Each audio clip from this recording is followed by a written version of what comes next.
Taman stared at the green and blue planet on his screen. Earth looked peaceful from here, spinning slowly in the dark space. He had been watching this world for 10 years now. Every year, he sent the same message to the humans living there. Every year they never answered back. Still nothing? Asked Sora as she walked into the control room. Her purple skin showed she was worried. The vegan people always change colors when they felt strong emotions.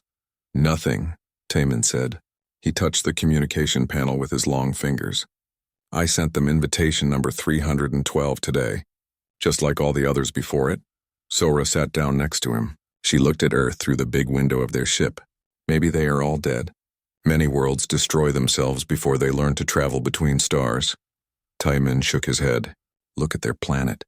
The air is clean. The oceans are blue. Plants grow everywhere. This is not a dead world, then why do they not answer us? I do not know. Far below them on the hidden side of Earth's moon, Jinwoo sat in a small room filled with machines. The room had no windows. Nobody could see it from space. He listened to the alien ships talking to each other above his world. They sent another message today, Jinwoo said into his communication device. His voice was quiet and careful. What did it say? Asked a woman's voice from the machine. Same as always. They want us to come to their big meeting. They want us to join their galactic government. They say it will be good for us. And what did we tell them? Nothing. Same as always. Jinwoo looked at his screens. They showed him everything that happened in space around Earth. He could see the alien ships. He could hear their messages. But they could not see him. The woman's voice spoke again. Keep watching, Jinwoo. Tell us everything they do. Yes, Director. 300 light-years away in a huge space station, the Galactic Council was having a meeting. Leaders from 1,000 worlds sat in a big circle. They were talking about Earth. The humans have ignored us for 300 years, said Admiral Krontal. He was from the Krolix Empire. His people loved war and fighting. Maybe we should just take their world by force. No, said Merchant Prime Vesini. She was from the Thessian Collective. Her people loved money and trade. Force cost too much. If the humans are too stupid to join us, we should just leave them alone. Council leader Yujin stood up. She was old and wise, even for a vegan. We cannot leave any world outside our protection. The galaxy is dangerous. The humans need our help. But they do not want our help, said another council member. They do not know they need it, Yujin replied. We must try harder to contact them. Back on the vegan ship watching Earth, Sora was studying her computer. She had been looking at numbers and data about Earth for many hours. Taman, come look at this, she said. Taman walked over to her station. What did you find? Look at these energy readings from Earth's solar system. She pointed at her screen. Do you see these small spikes here and here? Taman looked closer. They are very small. Maybe just solar storms or asteroid impacts. That is what I thought too. But look at this. Sora changed the display. These spikes happen at the exact same time every day. Natural events do not happen on a schedule. What do you think it means? I think the humans are doing something we cannot see. On Earth, in a deep underground city, Director Young-ho sat at a long table with other important people. The room was far below the surface. Above them, farmers worked in small villages. The aliens thought those farmers were the only humans on Earth. They were wrong. The aliens are getting more curious, Young-ho said. Our observers report they are asking more questions about us. Are we ready? Asked General Park. She was the leader of Earth's hidden military. Almost. The shipyards in the asteroid belt are 90% complete. Our defense platforms are in position. The warning system is operational. How many ships do we have now? Asked Dr. Lee, the chief scientist. 800 completed. 200 more will be ready in 6 months. Minister Kim spoke up. The aliens have thousands of ships. Is 800 enough? Young-ho smiled. They have thousands of old ships. We have 800 ships that are 300 years more, advanced than anything they have ever seen. They still do not know we can hear everything they say, said Jinwoo's voice from a speaker in the room. Good, Young-ho said. Keep it that way. When they finally decide to act, we need to be ready. Back on the vegan ship, Taman was preparing another message to Earth. He had done this same job for 10 years. Every message was the same. Every response was silence. To the people of Earth, he spoke into the recording device. The Galactic Council invites you to join our community of peaceful worlds. We offer friendship, knowledge, and protection. We ask for nothing except your participation in building a better galaxy. He paused the recording and looked at Sora. Do you think they will ever answer? Maybe they are afraid, Sora said. Their world has never seen aliens before. They might think we want to hurt them. Then we should show them we are peaceful. How do we do that when they will not talk to us? Taman did not have an answer. He finished recording his message and sent it toward Earth. Like all the messages before it, this one would travel through space for days before reaching the human world. And like all the messages before it, it would disappear into silence. But this time something was different. In his hidden moon base, Jinwoo received the message and did something new. Instead of just listening, he recorded everything about the alien ship that sent it. He measured its weapons, its shields, its speed. He learned everything he could about how it worked. The aliens are using very old technology, Jinwoo reported to Young-ho. Our ships will be much faster and stronger. Excellent, Young-ho replied. How much longer until they lose patience with us? Our psychologists think maybe 2 years. The warrior species are getting angry. They want to force us to join them. Then we have 2 years to finish our preparations. Young-ho ended the communication and looked out at the stars through a hidden camera on Earth's surface. The aliens thought humans were simple farmers who knew nothing about space travel. Soon, they would learn how wrong they were. Captain Haewon looked at her crew as their ship moved toward Earth. She had been chosen to lead this mission because she was patient and careful. The Galactic Council wanted to know more about the silent humans, but they did not want to scare them. How long until we reach Earth? She asked her navigator. 3 days, Captain, replied Officer Dalsu. Haewon nodded. This was the first time any galactic ship had come this close to Earth. For 300 years, they had only watched from far away. Now the Council wanted real answers about the humans. On the bridge with her were representatives from the other major powers. Yoonji was a Krolix intelligence officer. Her gray skin and sharp teeth made her look dangerous, but she was actually very smart. Minsu appeared to be a Thessian traitor, but he was really something else entirely. Minsu watched the other aliens carefully. He had been living among them for 20 years. They thought he was just another alien who had changed his body shape for business reasons.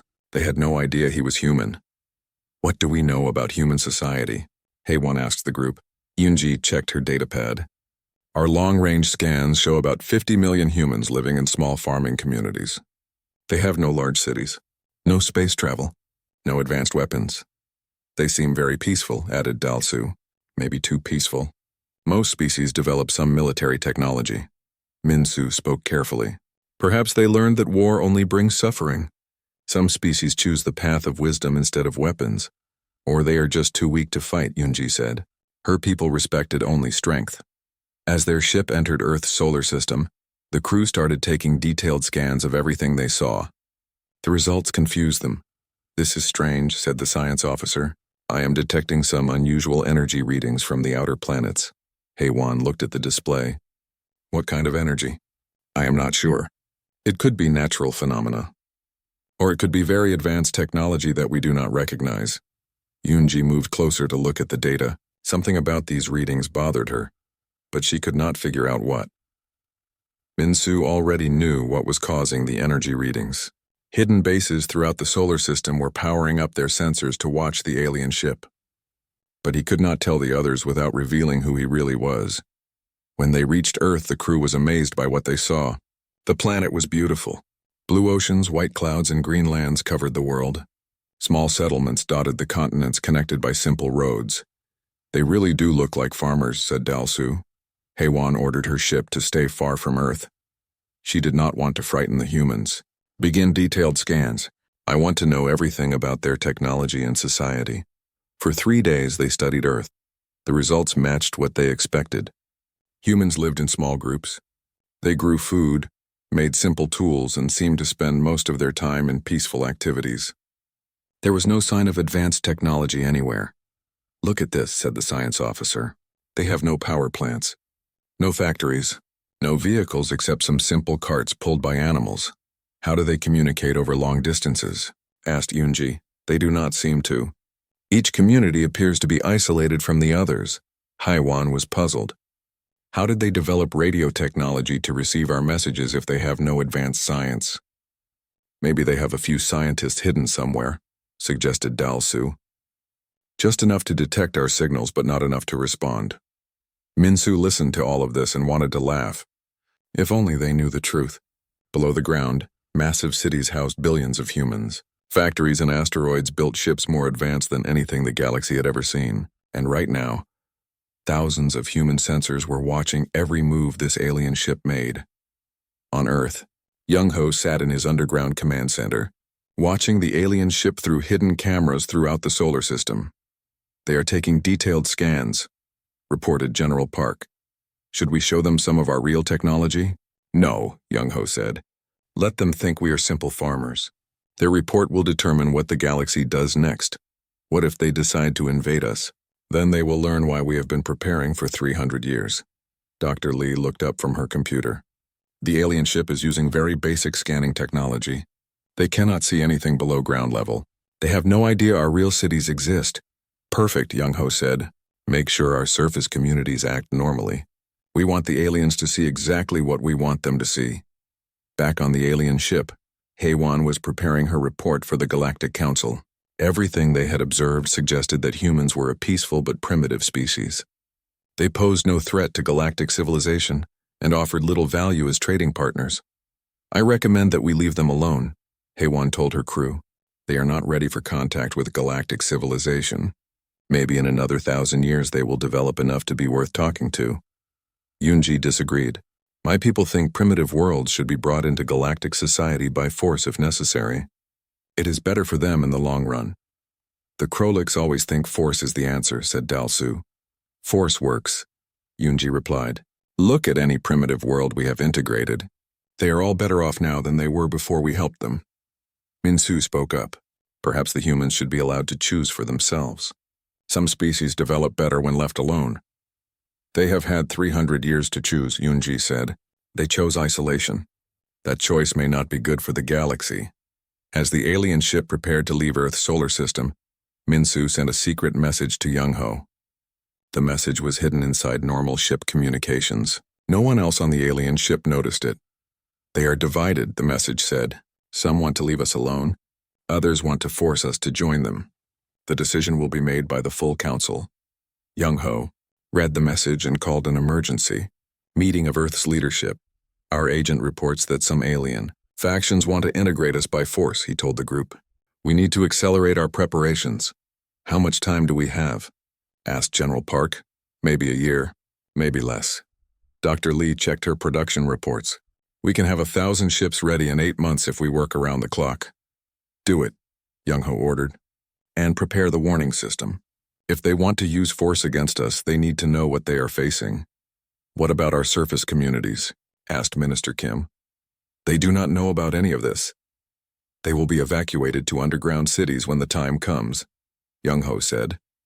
For now, they must continue their normal lives. The aliens must not suspect anything until we are ready. As Heywan's ship left the solar system, Yunji took one last look at the energy readings they had detected. Something about them still bothered her, but she could not figure out what. She made a note to investigate further when they returned to Council space. Minsu also took a last look at Earth. His home world looked so peaceful from space, but he knew that beneath the surface, billions of his people were working day and night to protect their world from whatever the galaxy might decide to do to them. See you soon, he whispered to himself. Soon he would have to reveal who he really was, and when that happened, the galaxy would never be the same. Admiral Sujin stood before the largest military gathering in galactic history. 500 warships from 3 different empires floated in space around the massive command station.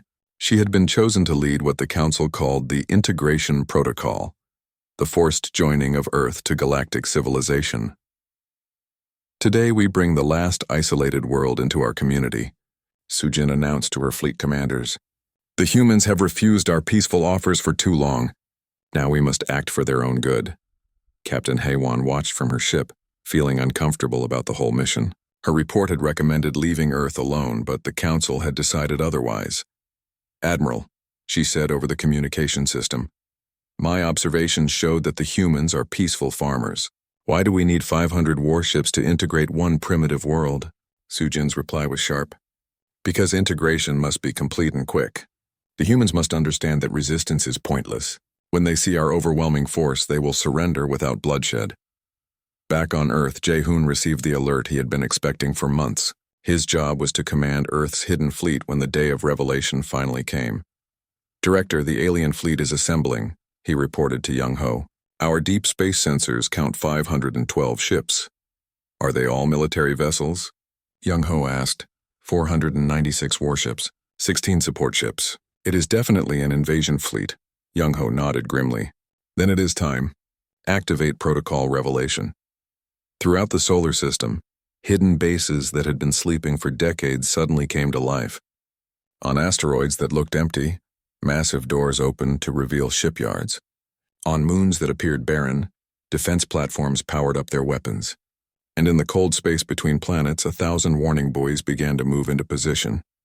Woo Jin sat in Earth's military command center, watching everything happen on his screens. As the chief strategist, he had planned for this day for 30 years. Every detail had been considered. Every possibility had been prepared for. "All systems are online," he reported. "The warning grid is deployed. Our fleet is ready to launch." "How long until the alien fleet reaches Earth?" Young-ho asked. 6 days at their current speed." "Perfect. That gives us time to make sure they understand what they are facing." Light years away, Admiral Soo-jin's fleet was moving steadily toward Earth. The ships traveled in perfect formation, showing the discipline and power of galactic military forces. Soo-jin was confident this would be an easy mission. "Admiral," called out her sensor officer, "I am detecting some kind of objects ahead of us." "What kind of objects?" "They appear to be artificial satellites. Very small.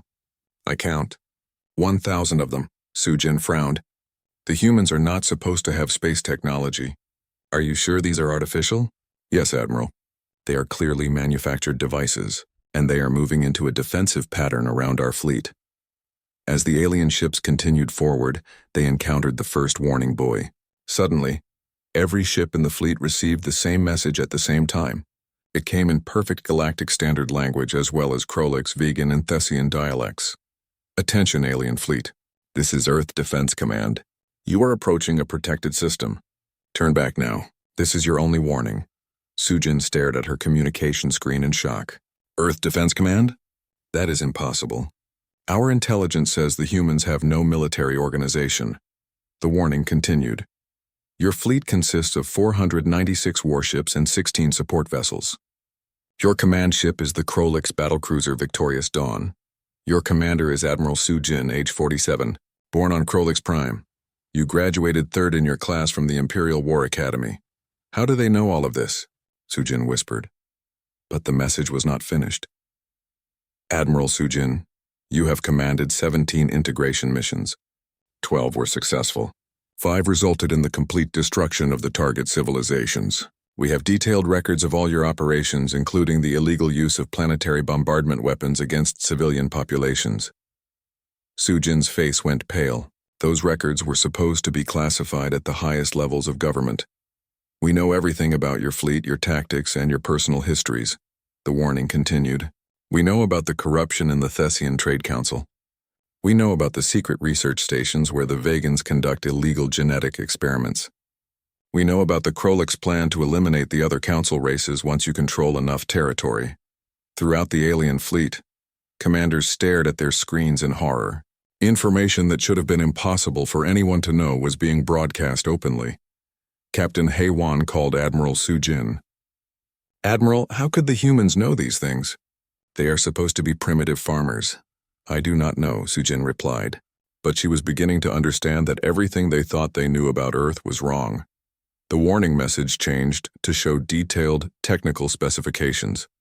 "Your ships are equipped with plasma cannons, fusion missiles, and energy shields. Maximum range 50,000 kilometers. Shield strength 47 terawatts. Weapon power 12 terawatts per cannon." Then came information that made every alien commander's blood run cold. "Our defensive systems are equipped with quantum disruptors, gravitational weapons, and dimensional shields. Maximum range 1 million kilometers. Shield strength 800 terawatts.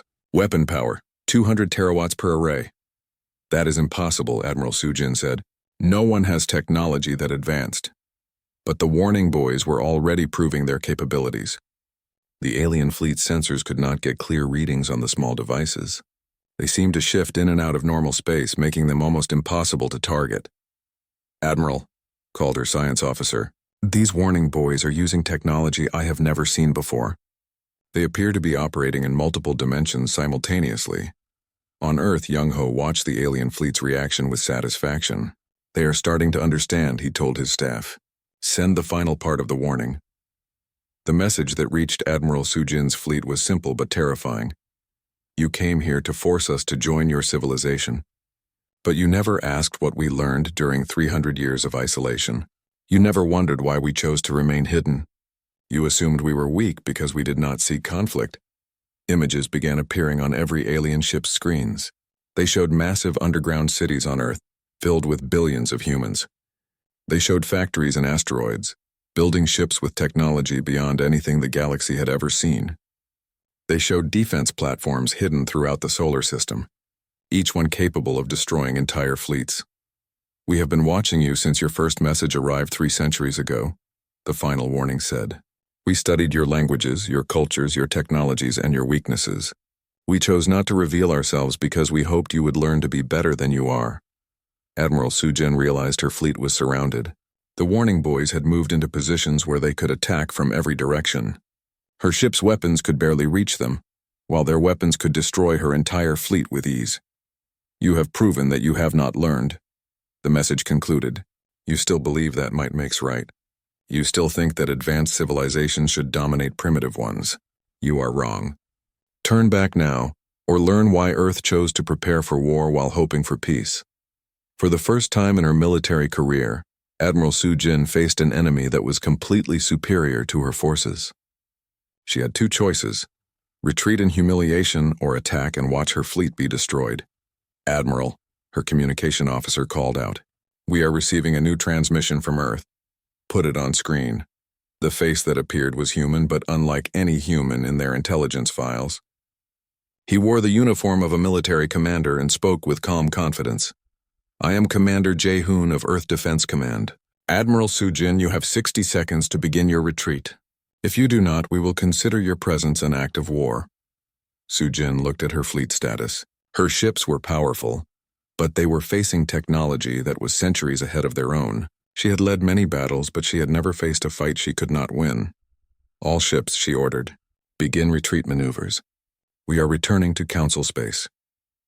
As the alien fleet turned away from Earth, the warning buoys transmitted one final message. "Tell your council that Earth is ready to talk, but we will do so as equals, not as subjects." The Galactic Council chamber had never been so quiet. Admiral Sujin stood before the assembled representatives of 1,000 worlds, trying to explain how her massive fleet had been turned away by a species they thought were primitive farmers. "The humans knew everything," she said, her voice shaking slightly.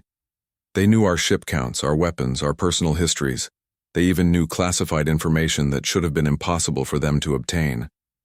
Council leader Yu Jin leaned forward in her chair. "Are you telling us that the humans have been spying on us for centuries?" "That is exactly what I am telling you," Sujin replied. "And their technology is far beyond anything we have ever encountered." Merchant Prime Vesini stood up angrily. "This is impossible. Our intelligence reports showed that Earth has no advanced technology, no space travel, no weapons." "Our intelligence reports were wrong," Sujin said. "Completely wrong."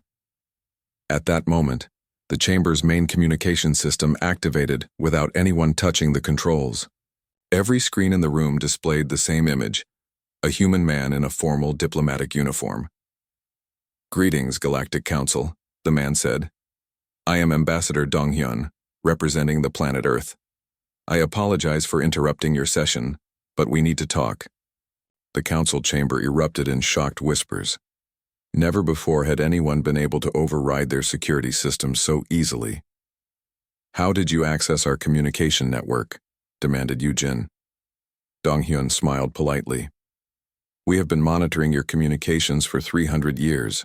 Accessing them is quite simple when you understand the technology. But that is not why I am here." He gestured, and the screens around the chamber began displaying information that made every council member gasp. Detailed files appeared showing the secret operations of every major galactic power. Military plans, trade agreements, corruption scandals, and hidden research projects were all laid out for everyone to see. We have complete intelligence files on every member world, Dong-hyun explained. We know about the Krolik secret weapons research. We know about the Thessian slave trading operations. We know about the vegan genetic manipulation experiments on unwilling subjects. Yujin's face went pale. Those files are classified at the highest levels of government. No one outside our inner circles should know about them. We know because we have been listening, Dong-hyun said. For 3 centuries you sent us invitations to join your civilization. During that time we studied you. We learned your languages, your cultures, your technologies, and your secrets. The screens changed to show images from Earth that no one in the galaxy had ever seen before. Massive underground cities stretched for kilometers beneath the planet's surface. Billions of humans worked in advanced laboratories and factories. Spaceships that looked like nothing the galaxy had ever produced floated in hidden asteroid bases. You thought we were a world of 50 million farmers, Dong-hyun continued. In reality, Earth has a population of 12 billion. We have been an advanced technological civilization for over 500 years. Then why did you hide from us? Asked a council member from the Outer Rim territories. Because we wanted to understand what kind of people we would be dealing with, Dong-hyun replied. We watched how you treated other primitive worlds. We saw how you forced them to join your civilization whether they wanted to or not. We decided to wait and see if you would grow wiser with time. And what did you conclude? Yujin asked, though she suspected she already knew the answer. You did not grow wiser. You grew more arrogant. You still believe that advanced civilizations have the right to dominate primitive ones. You still solve problems with force instead of wisdom. Kyung-soo, a human engineer, appeared on the screens next to Dong-hyun. Perhaps a demonstration would help you understand our technological capabilities, he said. The lights in the council chamber suddenly dimmed, then returned to normal.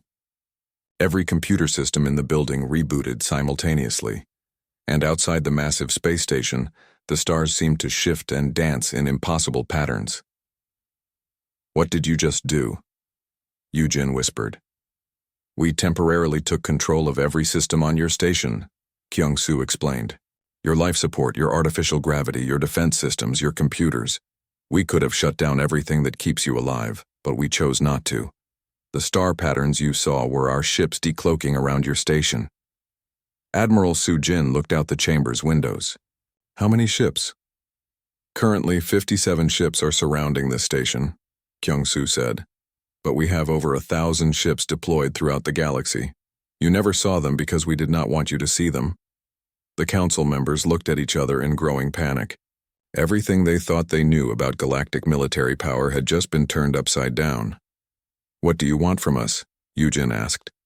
We want you to be better, Dong-hyun said. For 300 years we hoped you would learn to resolve conflicts peacefully. We hoped you would stop forcing primitive worlds to join your civilization. We hoped you would grow into the wise, benevolent galactic community you pretend to be. And if we refuse? Asked a Krolik's general. The screens showed detailed maps of every military base, every fleet position, and every defensive installation in the galaxy. Then you will discover that your military power is an illusion, Dong-hyun said. We could disable every warship in the galaxy without destroying a single one. We could shut down every weapons factory, every command center, every communication relay. You would do that? Yujin asked. Only if forced to, Dong-hyun replied. We prefer cooperation to conquest. But we will not allow the galaxy to continue on its current path of forced integration and military domination. Nara, a Krolik's commander who had served with Admiral Soo-jin, spoke up. What you are describing sounds like conquest by another name. You would force us to change our ways using your superior technology. No, Dong-hyun said. We are offering you a choice. Continue as you are, and we will limit your ability to harm primitive worlds. Or work with us to build a better galactic civilization, and we will share our technology and knowledge freely. Share your technology? Vesini asked, her merchant instincts immediately interested. Kyung-soo nodded. We have advances in energy, production, medical science, environmental restoration, and space travel that could benefit every world in the galaxy, but we will only share them with civilizations that commit to peaceful development. How do we know you are not lying? Demanded the Krolix general. The screens changed to show a live video feed from a barren, poisoned world on the edge of Krolix space. As they watched, human ships began releasing clouds of specialized bacteria into the planet's atmosphere. Within minutes, the air began to clear, and plants started growing in the toxic soil. We have been secretly helping worlds recover from environmental disasters for 50 years, Dong-hyun explained. Your military records show 17 worlds that made mysterious recoveries from ecological collapse. That was us. Yujin stared at the display in amazement. You have been helping us, even though we tried to invade your world? We help because it is the right thing to do, Dong-hyun said. But we can do much more if we work together instead of in secret. The council chamber fell silent as everyone tried to process what they had learned. Everything they thought they knew about galactic politics had changed in a single conversation.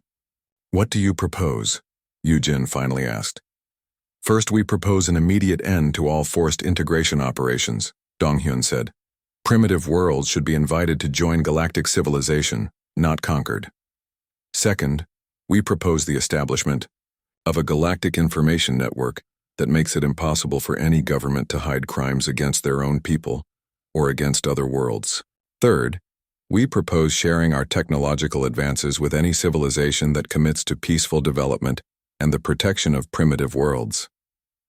And fourth, Dong-hyun concluded, we propose that Earth join the Galactic Council as an equal member, not as a newly integrated primitive world.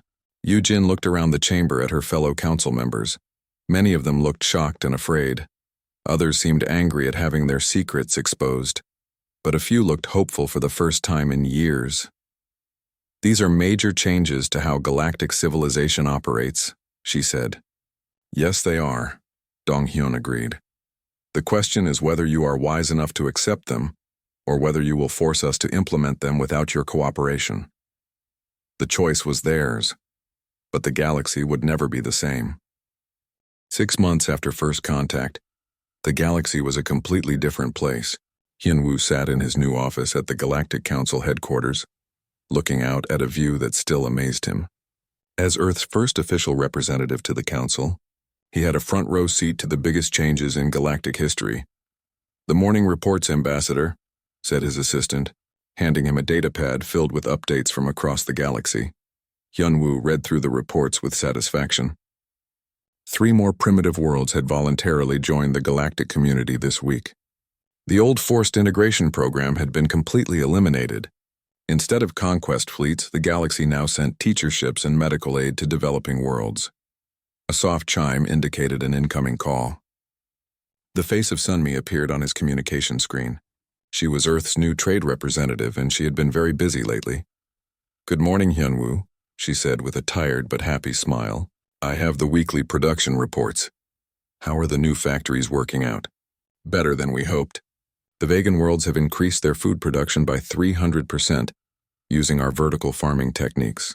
The Thessian manufacturing centers are producing goods faster and cheaper than ever before with our automated systems. Any problems with technology transfer? Only the usual ones. Some of the older civilizations are having trouble accepting that their traditional methods are not always the best. But the younger worlds are adapting quickly. Hyunwoo nodded. It had been one of the most surprising developments of the past 6 months. Many primitive worlds that the galaxy had written off as hopeless were actually advancing faster than the established civilizations. Without the burden of old, inefficient systems, they could adopt Earth's technology immediately. What about the Krolix military? He asked. Sunmi's expression became more serious. That is more complicated. Admiral Sang-ho has been very helpful, but many of his officers still think in terms of conquest and domination. Sang-ho had been one of Admiral Su-jin's most trusted commanders. But after seeing Earth's defensive capabilities, he had become fascinated with human military philosophy. Instead of opposing Earth's influence, he had asked to study their methods. The Krolix military mind is difficult to change, Sunmi continued. But Sang-ho is making progress. He has convinced 12 of their fleets to adopt our defensive strategies instead of offensive ones. And the others? They are learning slowly. Our demonstration last month helped convince them. Hyunwoo remembered that demonstration well. A Krolix rebel group had tried to attack a peaceful Vegan colony. Within minutes, human ships had appeared and disabled the entire rebel fleet without firing a single shot. They had simply used gravitational fields to stop the attacking ships from moving, then transported their crews to safety before sending the empty ships back to Krolix space. No violence, no deaths, but a very clear message, Sunmi said. Even the most aggressive Krolix officers are starting to understand that our way works better than theirs. After ending his call with Sunmi, Hyunwoo reviewed the reports from Ji-won, Earth's new intelligence director. The former warning buoys around Earth had been converted into communication relays, creating a galaxy-wide information network that made it almost impossible for governments to hide crimes or corruption. The network prevented 3 conflicts this week, Ji-won's report stated. When the Thessian Merchant Guild tried to restart their slave trading operations, we immediately broadcast evidence to their entire population. The public outcry forced them to abandon the plan. Similarly, when a Krolix general began planning an unauthorized attack on a primitive world, we shared his communications with his own government. He was arrested before he could act. Most importantly, when a natural disaster struck the mining world of Kepler 442, we coordinated relief efforts from 17 different civilizations. In the old system, help would have taken weeks to organize. With our network, ships were on their way within hours. Hyunwoo smiled as he read this. The information network had been one of Earth's most controversial proposals. Many governments had resisted the idea of transparent communications. But the benefits were becoming obvious to everyone. A knock on his door interrupted his reading. "Come in," he called. Yoo-jin entered his office looking older but happier than she had 6 months ago. As the leader of the Galactic Council, she had been working closely with Earth to implement the new systems. "How are you adjusting to the changes?" Hyunwoo asked her. "Better than I expected," she replied, sitting in the chair across from his desk. "I have been in galactic politics for 60 years. I thought I understood how the galaxy worked. I was wrong about almost everything. Change is never easy. No, but this change is good. Do you know what the best part is?"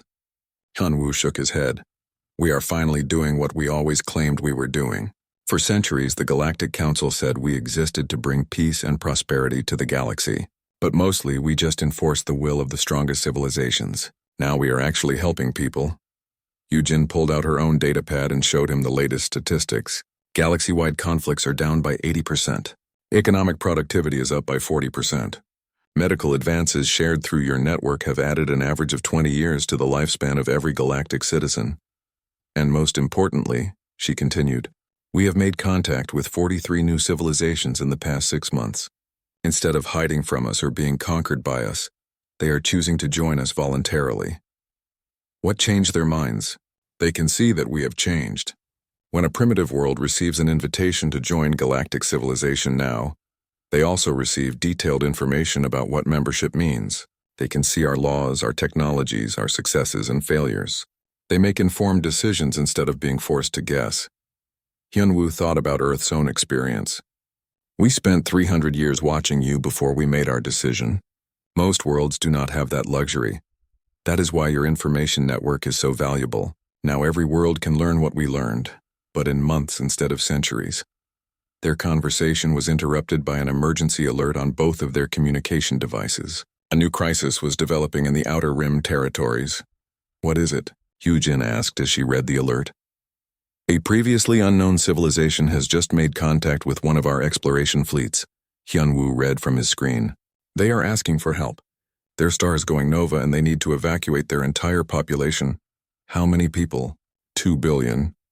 In the old galactic system, such a massive rescue operation would have been impossible. Different civilizations would have argued about who should pay for the ships, who should provide the resources, and where the refugees should be relocated. By the time they reached a decision, the star would have exploded. I am sending the alert through the network now, Hyunwoo said, activating his communication system. Within minutes, responses began pouring in from across the galaxy. The Vegan worlds offered to provide temporary housing for refugees. The Thessian merchant fleet volunteered their cargo ships for evacuation duties. The Krolix military provided escort vessels to protect the evacuation convoys. Estimated time to begin evacuation, 18 hours, Eugen read from the incoming responses. Estimated time to complete evacuation, 72 hours. Their star will not explode for another week, Hyunwoo noted. We have plenty of time. Eugen shook her head in amazement. 6 months ago, this would have been impossible. Now it is routine. This is what the galaxy can accomplish when it works together instead of competing. As they coordinated the rescue operation, Hyunwoo reflected on how much had changed. Earth had revealed itself not to conquer the galaxy, but to teach it. The 1,000 warning buoys that had once threatened destruction were now helping coordinate the largest rescue operation in galactic history. There is something else, Eugen said as she reviewed the latest reports. The civilization that asked for help, they have been watching us for 50 years just like Earth did. Really? They say they were afraid to make contact because they thought we were too aggressive. But when they saw the changes of the past 6 months, they decided we might actually be worth talking to. Hyunwoo smiled. How many other civilizations do you think are out there watching and waiting? I think we are going to find out, Eugen replied. Your network is broadcasting a new message to the entire galaxy. Any civilization that wants to make contact can do so safely, with full information about what galactic membership involves. And what does it involve now? Cooperation instead of conquest. Wisdom instead of force, and the freedom to choose your own path while helping others find theirs. As the day ended, Hyunwoo looked out at the stars and thought about Earth's long journey from isolation to leadership. They had spent 3 centuries preparing for this moment, and it had been worth the wait. The galaxy had finally learned what Earth had always known. The greatest strength comes not from the ability to destroy, but from the wisdom to choose not to. And sometimes the best way to join a community is to first show that community how to be better than it was.